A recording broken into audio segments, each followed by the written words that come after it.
Hey guys, it's Mudzi here from Muay Thai Interviews, and my next guest is a female Nak Muay from Boulder, Colorado, who is based in Pattaya, but basically travels all around Thailand and fulfilling her dream of training and fighting. My guest is Sylvie von Duuglas-Ittu. How are you, Sylvie? I'm good, thank you. How are you? I'm good. Thank you so much for your time. Really appreciate it. I thought I'd first start by so you've had just over 200 fights already, yet you show no signs of slowing down whatsoever. Can you tell us where and how Muay Thai came into your life and where it all began for you? Um, yeah, I had never heard of Muay Thai ever before. I recently, as an adult, found out that that movie Kickboxer was supposed to be Muay Thai, but definitely isn't. No. So, I, like everyone else my age, grew up with that movie, but it didn't register that that was Thailand or Muay Thai until I was already in Thailand watching it again. But the first time I saw Muay Thai was in a movie with Ong Bak, that Tony Jaa movie, and I wanted to learn it. Like I wanted to see it kind of as an art form, and it wasn't really until I met my first teacher, Master K, in New Jersey. I was living in New York at the time, and I would go about an hour to see him each time. But just his energy and his lifetime love of Muay Thai, just as a Thai man teaching it out of his basement in New Jersey, just completely uh, made me fall in love with the sport and the art. And the more I did it, the more I fell in love with it. So it just kind of like snowballed into being what it is for me now. Yeah, I can definitely say that Kickboxer is not a Muay Thai movie with, especially when you got John whatever his name is, Van Damme doing karate moves. There's no karate in Muay Thai, or not pure Muay Thai anyway. It is really quotable though, because his brother, who's the one who ends up getting him to come fight in Thailand, is like, "I told you enough of that tippy tap bullshit," which I think is appropriate for Muay Thai, but the rest of it is just like Taekwondo crap. So I don't know. Yeah, and not to mention the nice little sound effects after he does a kick. Ah! Uh, um, now, I was wondering, would you be able to tell us a bit about your experiences in America with training and competing in Muay Thai, and some differences in the sport, if there is any, from when you first started out as opposed to where it is today? There are fewer similarities than there are differences between Muay Thai in America and Muay Thai here.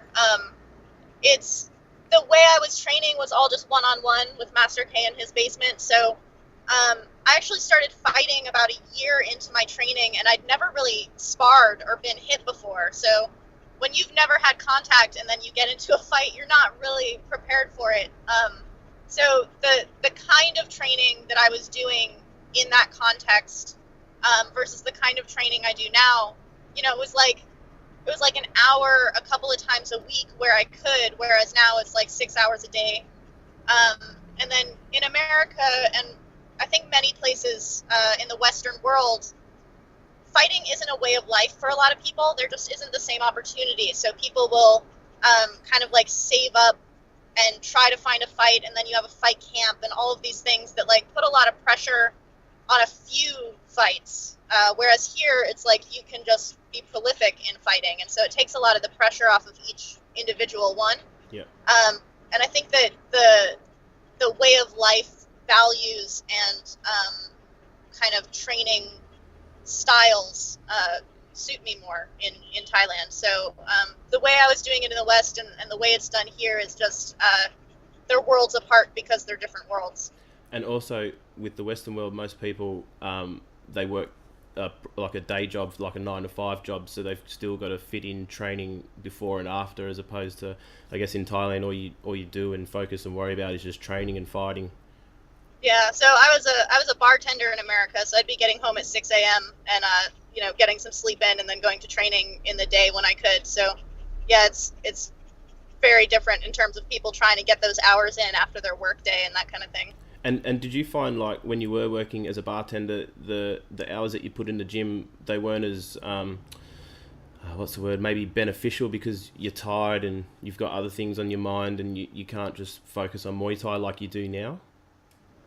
The kind of tired that comes from a couple hours at the gym after a work day and the kind of tired of 6 hours where your job is working at the gym is different. So I'm I've been tired for like 6 years, so no, it's just not the same thing. In 2012, what made you decide to move to Thailand to pursue your dream of becoming the best fighter that you could be?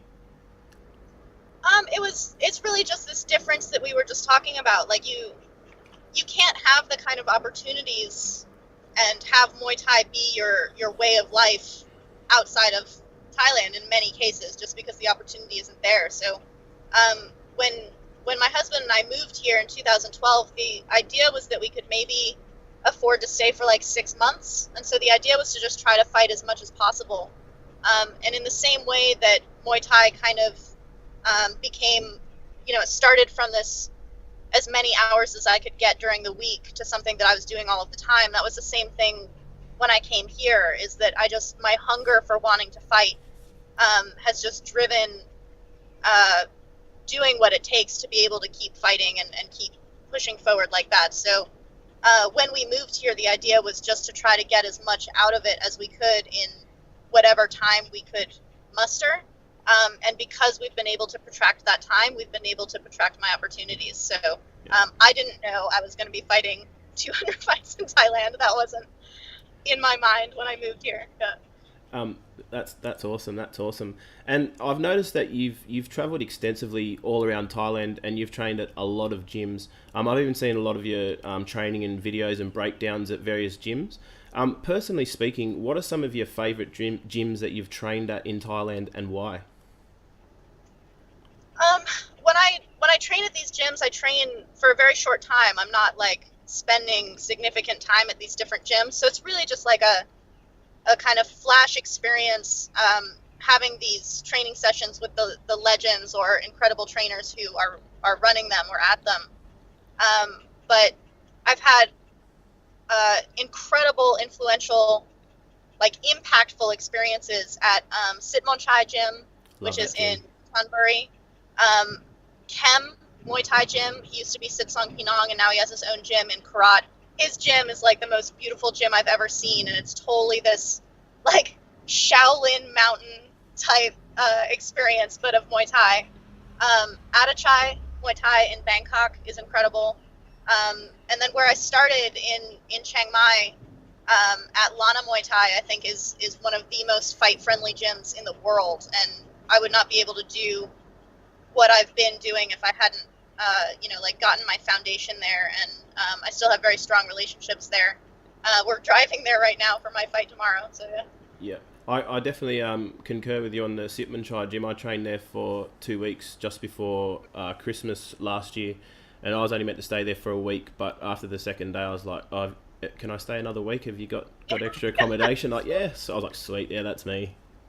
Totally. The trainers, they're so patient, and I noticed that they really focus on correcting your technique. It's not just pumping out the rounds through the pads. Like they correct everything. Like you'll start and they'll be like, no, stop, take it easy, and everything's all about full power. Yeah. So I loved it. Yeah. So I definitely concur with you there. Now, since you've begun this awesome journey, what have been some of your own personal highlights and achievements that you're proud of?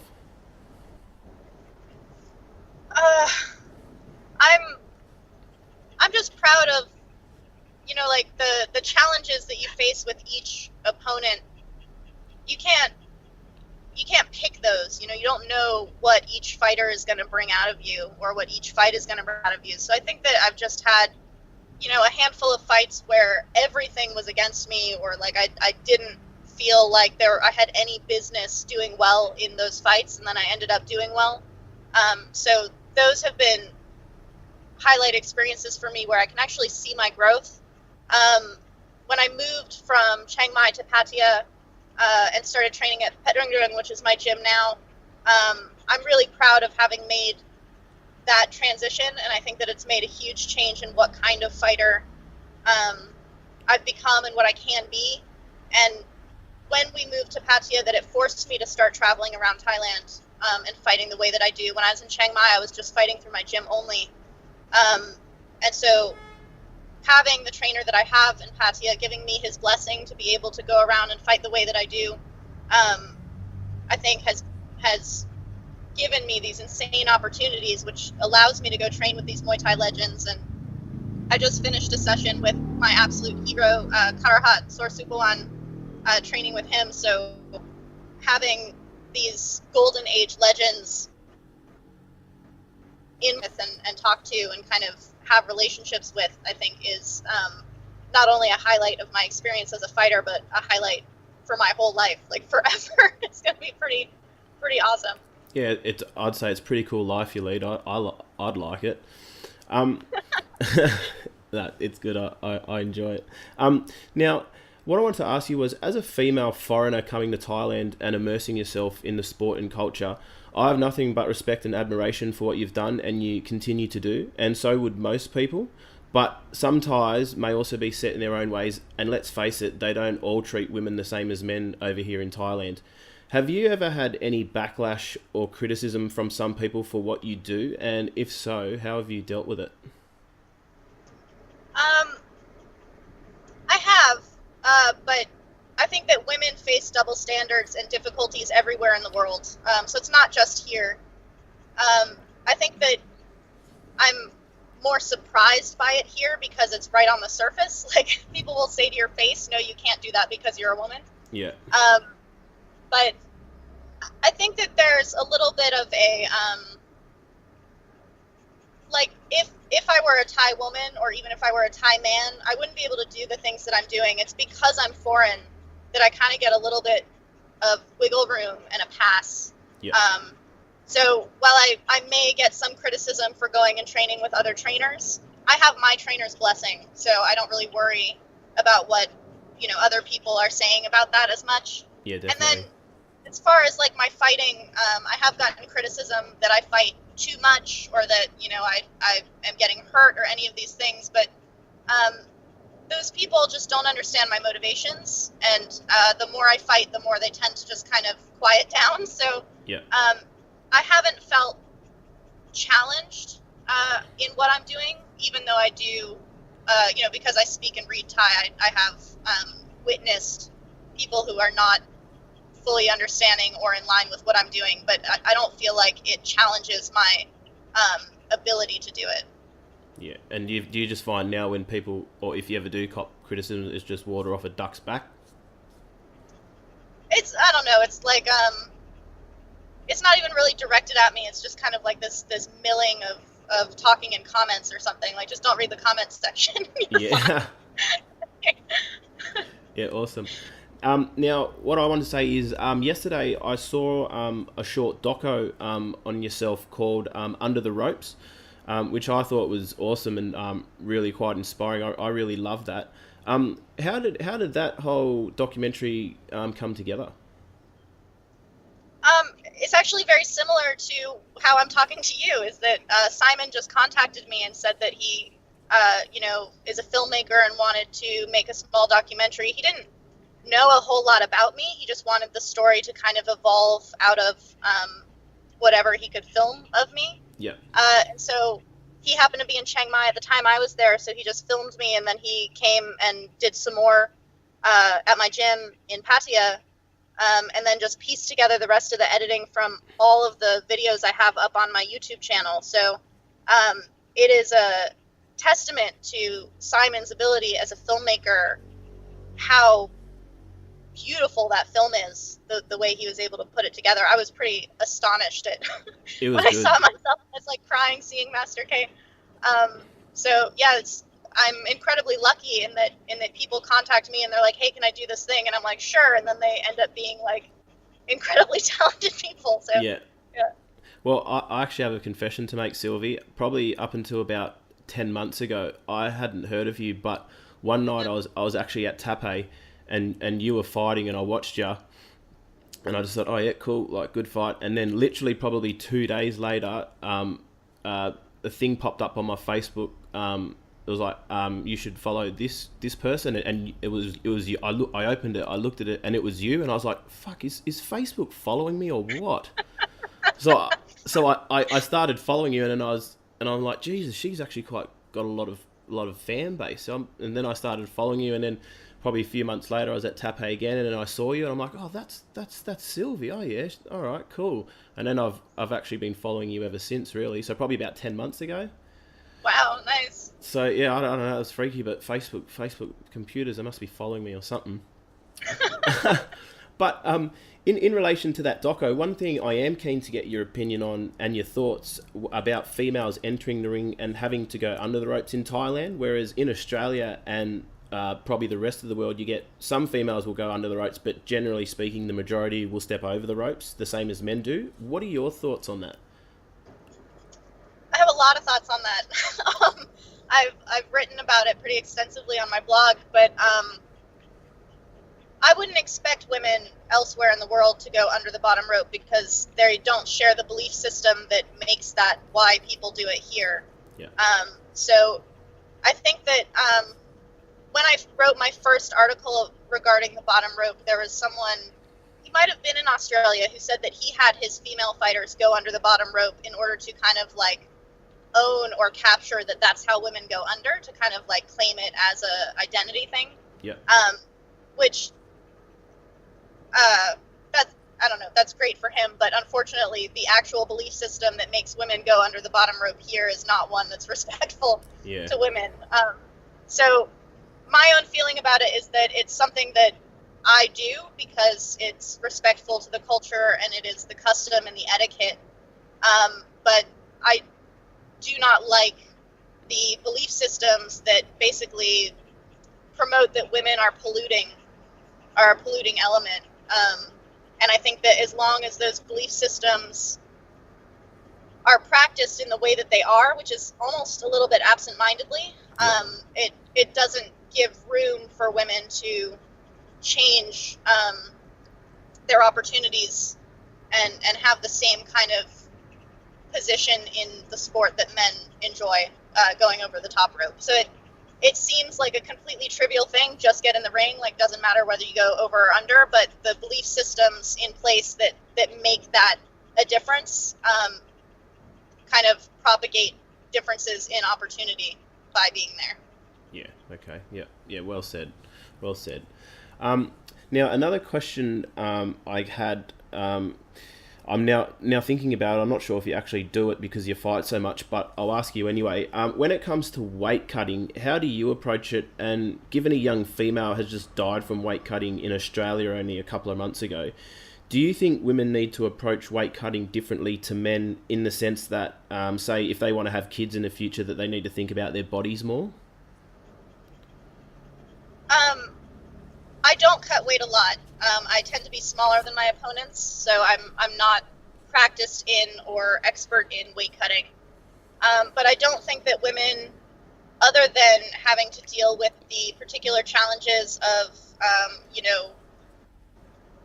body mass distribution and scientific stuff that I'm not a doctor, so I can't really speak on. Yep. Women have different challenges in how they cut weight or how much weight they can cut, but in terms of the danger of long-term damage to your body, I don't think that women need to concern themselves with whether or not they're going to be able to have children. I don't think that that's the end-all be-all of a woman's aim in life.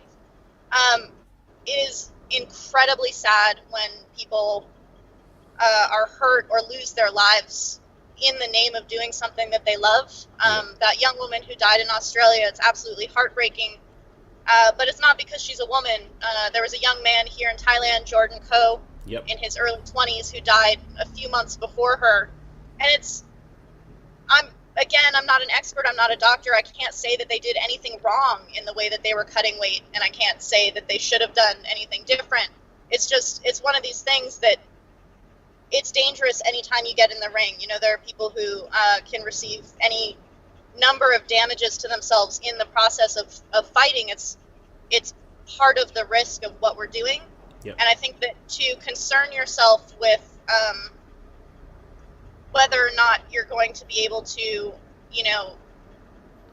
be a parent or something, like men don't worry about having children later, like don't get kicked in the balls if you want to have children later.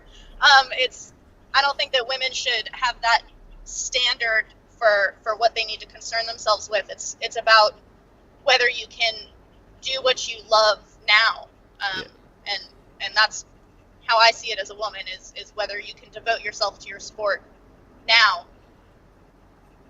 And I think like you said it too, like you don't really cut that much weight, and because you usually fight people bigger than you. It's probably also a case of just don't cut too much weight.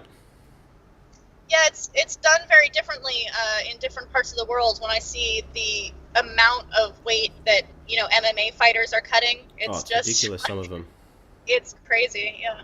Yeah, and like, because you seem to be, you're always fit and pretty much in fighting shape 24/7. How do you manage to stay so active and healthy?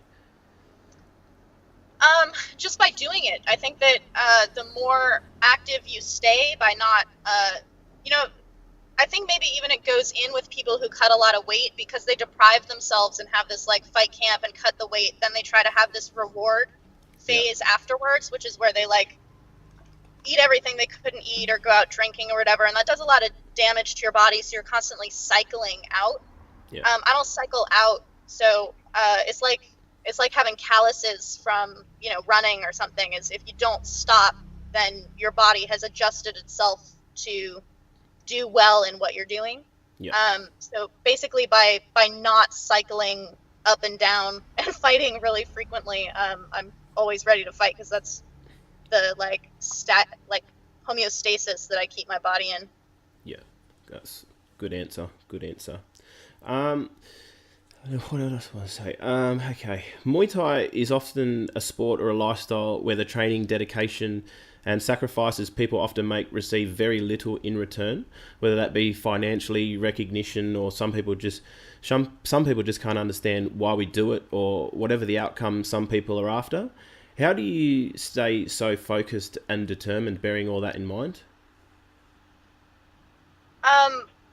I think it's that for people who don't get it, they're not going to get it. Like, it's not for them, Yeah. But because it is important to me and because I do value it, I'm not waiting for someone to tell me that I'm right. Like, I know I'm right. Yeah. I know I love it. So I'm happy doing what I'm doing, and I'm overwhelmingly happy when people contact me and tell me that I've influenced them in some way that, like their friends or family might not understand what they're doing, but they feel motivated because someone out there that is me or someone does get it. I think that you find your people. The world is connected, thank God, with the internet now, so that you can kind of find people way outside of your immediate space. And so even if someone, you're not going to make a comfortable living as a fighter anywhere in the world, I think that you kind of know that, and you find your way around it because you just choose what you're willing to suffer for. And if what you love is doing the work and fighting, then waiting for the accolades or waiting for the fame or the money or whatever is completely secondary to the actual process of fighting. Yeah, well, I think you're a great ambassador for Muay Thai, not only for women, but just for Muay Thai in general. Like, you do what you do, and as I said before, Muay Thai can often be a sport where people get very little recognition or money or whatever, but you're obviously doing it for the right reasons and for your own reasons, and at the end of the day, that's all that really matters. It doesn't really matter what anyone else thinks.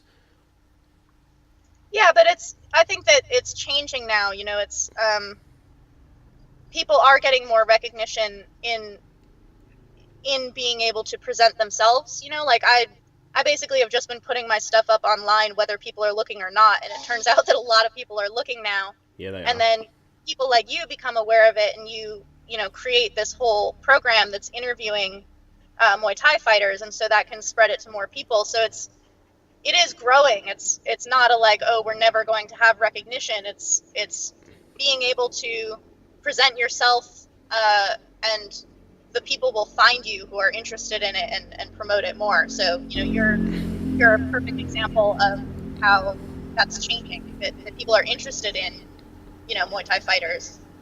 Yeah, it's like there's a market for everything out there, and whatever you're interested in, if you look for it hard enough, you can find it. Totally, yeah. Now, as I mentioned before, you've had over 200 fights already. Can I ask, what's your most amount of fights you've had in a week, and what's the most amount of fights you've had in a 1 year period? In 1 week, I think four, or I think four in a week is the most I've had close together. This past year was actually the most fights I had in a year at 36. Right? I have to ask my husband. 36 fights in a year, yeah. And I tend to average, like 34, 33. So I fight a lot. I fight frequently. Oh man, are you ever in 100% shape? Like by that I mean like injury free or having like little niggles here and there. Like do you often fight like at 100%? No, I don't think I've ever fought with 100% no injuries. I don't know that I really train with 100% no injuries either. There's always something, but it's I don't know. You just stop registering it as a problem. You can work around everything. Yeah. So I don't know that there's necessarily a benefit to being 100%. Have you ever fought like twice in one night? I haven't fought twice in one night. The closest I fought was twice in, I think it was 13 hours. Whew. Oh, you go, girl. Now, as a fighter and as a person, who do you draw your influences from? Oh,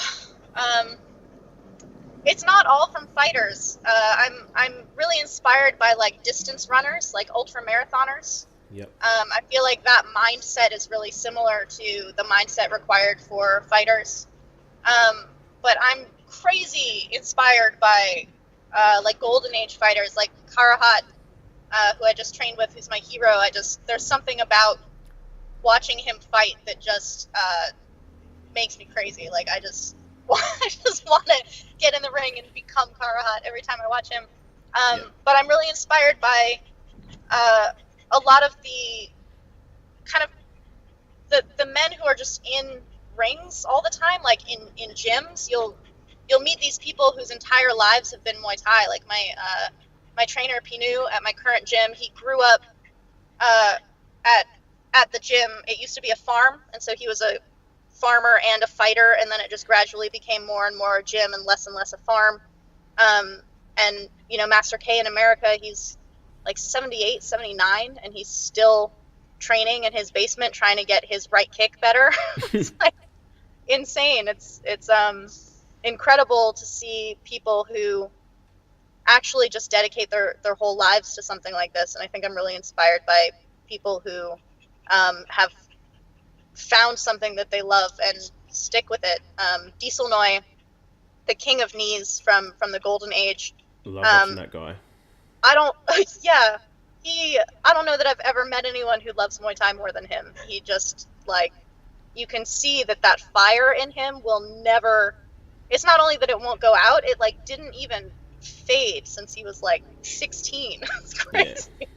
Crazy. One of my favorite, actually, talking about Diesel Noi, one of my favorite videos on YouTube, period, is one where I think he's actually after he's retired, but he's just absolutely flogging these pads for about 2 minutes. He's just belting them with knees, and he's just absolutely throwing his poor old pad holder all around the ring, and he's getting airborne and all types of things. And I just think, Jesus, man, like this, what they call them, the skyscraper piercing knees or something like that. Yeah, sky piercing knees. Yeah, mate, that guy is unbelievable. So yeah, love Diesel Noi. Now, as a female Muay Thai fighter, you've probably seen it all and done it all or done most of it. What's some valuable advice you would give to other female Muay Thai fighters, drawing from your own experiences? Ooh, it's hard to say because I would immediately want to say something along the lines of, don't wait for there to be space for you. Like, don't wait for there to be someone who is the example of what you want to be. Like, be that, or take that space, or like make the opportunity for yourself. Yeah. But it's hard to give that as general advice because it's so hard depending on your situation where you are. Like, you can't push on everything, you know? So I think that the advice I would give is that someone tell you what you are or what's possible for you. You might not see it change quickly or even in your lifetime, but keep pushing on it a little bit. You know, it's just like, it's like keep little by little, just keep blowing into that space to like make more space. Yeah. Awesome. Great advice. Great advice. Now, I think we've touched on it already, but I'll just bring it up again.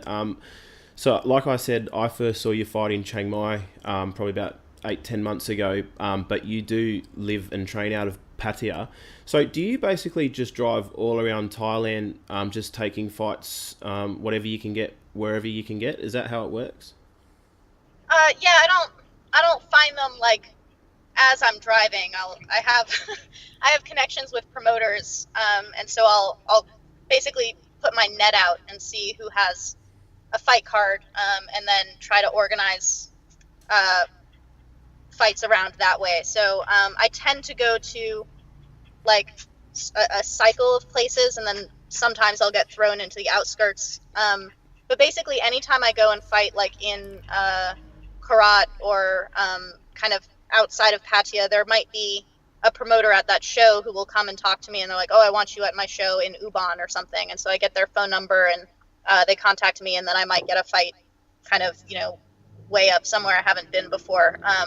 But it's basically networking. Yeah. and making connections with promoters anywhere I can, and then they'll call me when they want me on one of their shows, and I'm very lucky in being able to communicate with these guys to be able to go do that. Yeah. Okay. So say within a 1 month period, say from start to the end of the month, how much time would you spend at your gym in Pattaya, and how much time would you spend traveling and fighting elsewhere and training elsewhere? That depends on where the fights are and how many I have. So I'm at my gym a lot in Pattaya, but when I go to Chiang Mai, in order to make the most out of such a long trip, I try to fight twice every time I go. So yeah. That'll take me away from my gym for a week, and then I try to get these sessions with legends for my patrons, for my Muay Thai library, at the same time that I'm traveling, because we have to rent the car. So, you know, that might add a day or two into that process. But I'd say that I'm at my gym like at least 3 weeks every month. Yeah. And can I ask a bit of a rude question here? Do you plan on having kids in the future? Like, are you ever going to stop fighting, or are you just going to keep fighting for as long as you physically and mentally can? I'm going to keep fighting as long as I physically and mentally can. I thought so, yeah. I'm not huge on the idea of having kids, but you never know where you're going to be. You know, I didn't know that I was going to be a Muay Thai fighter of this degree. So at the moment, it's not my plan. I don't plan on having kids. Yeah. But I don't want to, you know, say that I've ruled out all possibilities of everything. I might become an astronaut. Who knows? Yeah. And so I was watching you, like I said, I watched your short doco, and you said when you first come here, your goal was to get 50. You didn't think you could achieve that. Then you hit 100. You didn't think you could achieve that. Now you've surpassed 200 fights. Are you aiming for 300? 400. 400. Just go, man. Why not? You didn't think you'd get to 50, and you've already done 156 or 7 fights past that. So why not? Just keep going. Yeah, my rule is never pick a number that you're like, yeah, that seems possible, ever. Yeah. So you're like, you know, are you going to go for 300? You're like, that seems sane. But 400 seems fucking crazy, so that's the one you go for. That's the one you pick. Yeah, and when they tell you can't do it, and once you hit 400, you just turn around with a little smile. Yeah, you're like, who can't do what now? Yeah, exactly. Awesome. Oh, I love your style. Now, you do training blogs and video journals on your YouTube channel. Can you tell us a bit about that, and what is your YouTube channel if people want to check it out? I'm super easy to find because I have so much online. So if you just Google Sylvie Muay Thai on YouTube, you will find my channel. But it's Master K Muay Thai on YouTube. And that basically started at the same time that I started training. I started putting up my training videos with Master K in his basement, kind of partially as a way to just be able to view it again and remember all of the things that he was giving me, because he packed so much into each session. But he's also such a unique person that I wanted to put it up to share it with people who don't have the opportunity to meet someone like Master K or train with someone like Master K. And that same value and desire to kind of archive the kind of man and kind of technique that was present in my very first teacher is kind of been expanded into what I'm doing with the Muay Thai Legends project, the library that I'm doing for patrons, which is trying to archive all of these golden age legends and these amazing trainers around Thailand. So I've basically put up my entire career as a Muay Thai fighter is on YouTube, and then out of that grew like my blog and my website and now Patreon. It's supported by patrons, so that's paid content, and I'm able to do a little bit more with that because that's what allows me to be here and travel around and stuff like that. But I'm probably the most documented fighter in the history of the world, and it's just because I started putting my stuff up, like not having any idea where it was going to go. So. But that's a good thing. That's definitely not a bad thing. Yeah. And I bet you probably never thought, with your documentation of all your training and videos and fights and all that, did you ever think you'd be where you are today? No. I remember when I saw that there were like 20 views on one of my videos, I'm like, whoa, that's crazy. Like, why would 20 people want to look at this video? And now it's incredible the reach. That I'm still shocked when people from around the world contact me and they're like, I've been watching you since the Master K days, or like I discovered you. Someone in Egypt contacts me and they're trying to get their first fight at their gym or something. It's just unreal. I met a guy at Sitmanchai, and he was 60 years old from England, and he's like, oh yeah, I've been watching this lady train, Sylvie von Duuglas-Ittu, and I was like, yeah, I know her. I'm like, you know her? He's like, yeah, I've been watching her. I follow her. I subscribe. I'm like, fuck yeah, that's awesome. Hopefully, I get to interview her. And lo and behold, here we are today.